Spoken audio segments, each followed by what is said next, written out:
Please আমাকে একটা সুযোগ দাও, একটু আমার ভুলগুলোর প্রায়শ্চিত্ত যাতে করতে পারি। আমি তোমার আর শিখার মাঝে আসবো না। যতদিন তোমরা এক হওনি আমি তোমাদের দূরে সরিয়ে রাখার চেষ্টা করেছি, এটা ঠিক। কিন্তু এখন যখন তোমরা এক হয়ে গেছো, আমার তো কিছু করার নেই বলো। আমি যখন তোমাকে পাবো না তখন সময় নষ্ট করে কি লাভ বলো তো? আমি লাইফে মুভ অন করতে চাই বিক্রম, প্লিজ আমাকে একটু বিশ্বাস করো, একটা সুযোগ দাও। কোয়েল ঠিকই বলেছে বিকি, আমার মনে হয় তুই ওকে বিশ্বাস করতে পারিস। ঠিক আছে, তুমি যখন বলছো তাহলে ও যাক।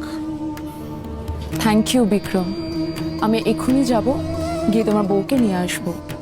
তোমরা যাও, আর দেরি করো না।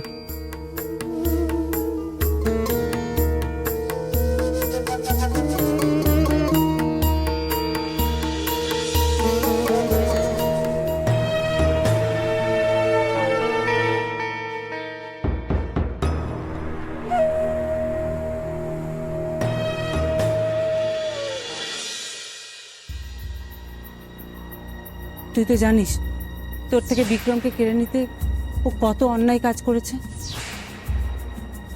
আমার মনে হয় তুমি আজকে না গেলেই ভালো হয়। শিখা, তুই তো শাশুড়ি মাকে নিয়ে অত চিন্তা করিস লাই। কিন্তু বিক্রম তো এখনো এসে পৌঁছালো না, মনে হয় হাসপাতালে ব্যস্ত। এদিকে খাবারগুলো পৌঁছানোর সময় হয়ে গেল। ও দিদিমণি, অত চিন্তা করছো কেন? আমি তো আছি, আমি তো সবকটা বাড়ি চিনি, আমি লিজে গিয়ে সব খাবার দিয়ে আসবো। না, তুমি একা যেতে পারবে না বাবা, আমি তোমার সাথে যাব। না না না, তুই যাবি কেন? তুই বাড়িতে থেকে টিফিন বক্সগুলো রেডি কর, আমি দাদার সঙ্গে গিয়ে খাবারগুলো দিয়ে আসছি, এসে আবার অন্য খাবারগুলো নিয়ে যাবো। আর শোন, সময় হলে একটু পড়তে বসিস কেমন? হ্যাঁ, দে, চলো দিদিমণি, চল। সময় করে পড়তে বসবে। হ্যাঁ,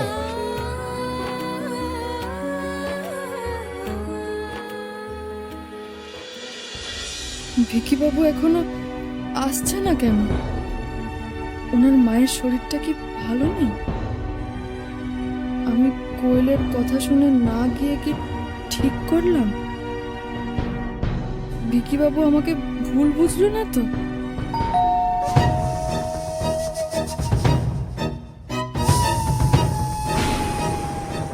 তুমি? ভিকি বাবু কোথায়? বিক্রম আসেনি। মা এখন কেমন আছেন? বিক্রমকে পেয়ে আগে থেকে একটু ভালো আছে। ভিকি বাবুর কি আজকে আসতে দেরি হবে? না না, বিক্রম আজকে আসতে পারবে না, তাই আমি এলাম তোমাকে জানিয়ে দিতে। আর বিক্রম বললো যে ও রাতে চেঞ্জ করার জন্য শার্ট লাগবে, তাই ওটাও নিতে চলে এলাম। ঠিক আছে, আনছি। আর আমি তোমার সাথে হাসপাতালে যাব। না না, একদম যেও না আজকে। দেখো, এতদিন পর আন্টি তার ছেলেকে পেয়েছে, এখন তুমি গেলে আন্টি ভাববে যে তুমি বিক্রমকে কেড়ে নিতে এসেছো। আন্টি উত্তেজিত হয়ে, আন্টি বিপিটা যদি বেড়ে কিছু হয়ে যায়, বিক্রম কিন্তু তোমায় ক্ষমা করতে পারবে না। দেখো, একটা রাতের তো ব্যাপার, বিক্রম আর ওর মাকে ছেড়ে দাও না।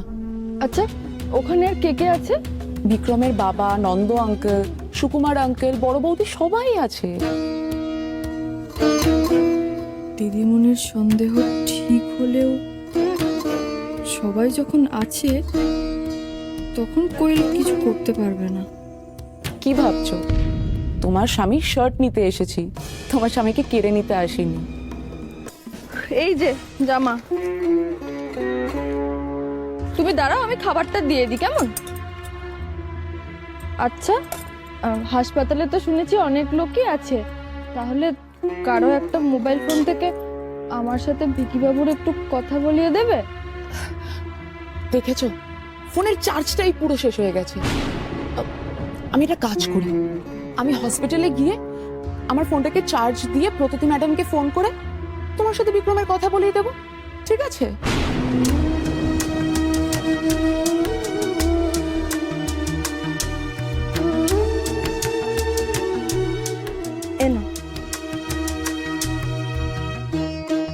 চলি। তুই এসে গেছিস, আমি এখন অনেক সুস্থ হয়ে গেছি। ধুর, এই হসপিটালে আমি থাকবো না। কিন্তু মা, এটা আমি থাকবো। বৌদি আজ রাতটা থাকতেই হবে। ডাক্তারের সাথে কথা হয়ে গেছে, কালকে ডিসচার্জ করে দেবে।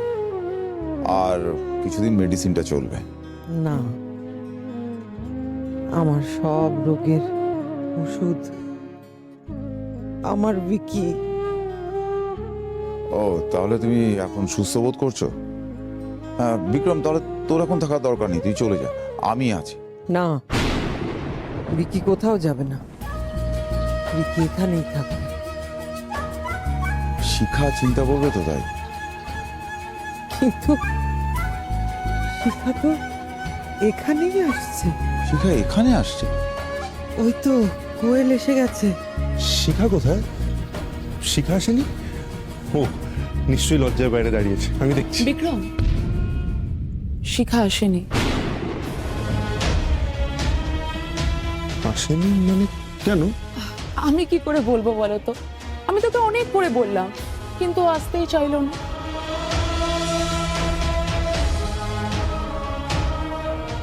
শিখা এলো না? তাহলে মনে হয় ও আমাকে এখনো ক্ষমা করতে পারেনি। শিখা আসেনি, কিন্তু খাবার পাঠিয়েছে। ওমা, তাই বুঝি? কোয়েল, তুমি একটু বিকিকে খাবারটা বেড়ে দাও না, আমি তো আর পারবো না। না মা, তোমাকে দিতে হবে না।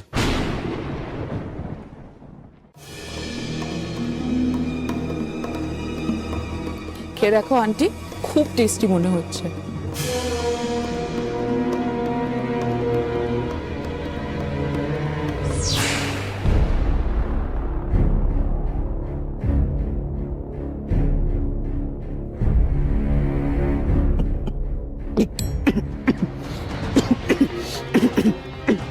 কি হলো মা, তুমি এটা খাচ্ছ কি করে?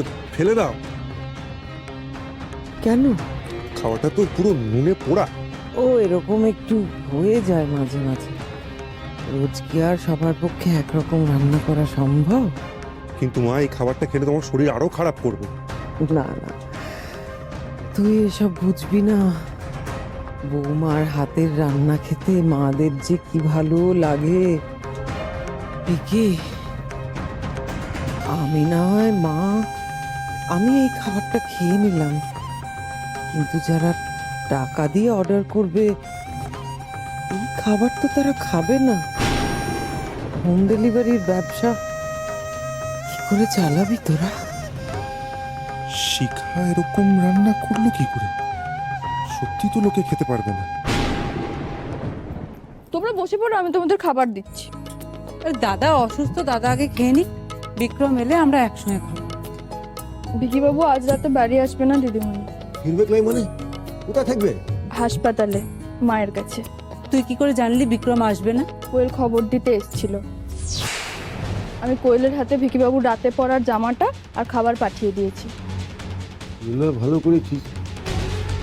ওদের বাড়িতে এত লোক থাকতে কোয়েল বারবার আসছে কেন? আমার ঠিক ভালো লাগছে না ব্যাপারটা। কি ভাবছো দিদিমণি? বসো, খাওয়া শুরু করো। হ্যাঁ, খাচ্ছি।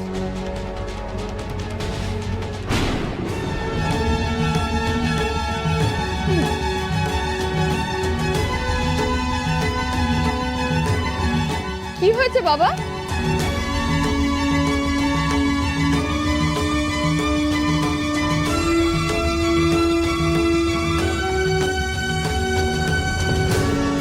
খাওয়ার তো নুন ভর্তি রে। নুন কই দেখি তো।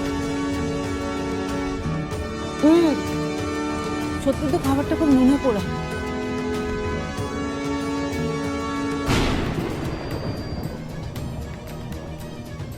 এটা কি করে হলো? এবার ভিকি বাবু কি করে খাবে? তুই শুধু জামাই চিন্তা করছিস? যাদের লিগে আমরা খাবার দিয়ে আসলাম তারা কি করে খাবে সেটা ভেবে দেখেছিস? এত কষ্ট করে একটা ব্যবসা শুরু করলি, শুরু আগেই না বন্ধ হয়ে যায়।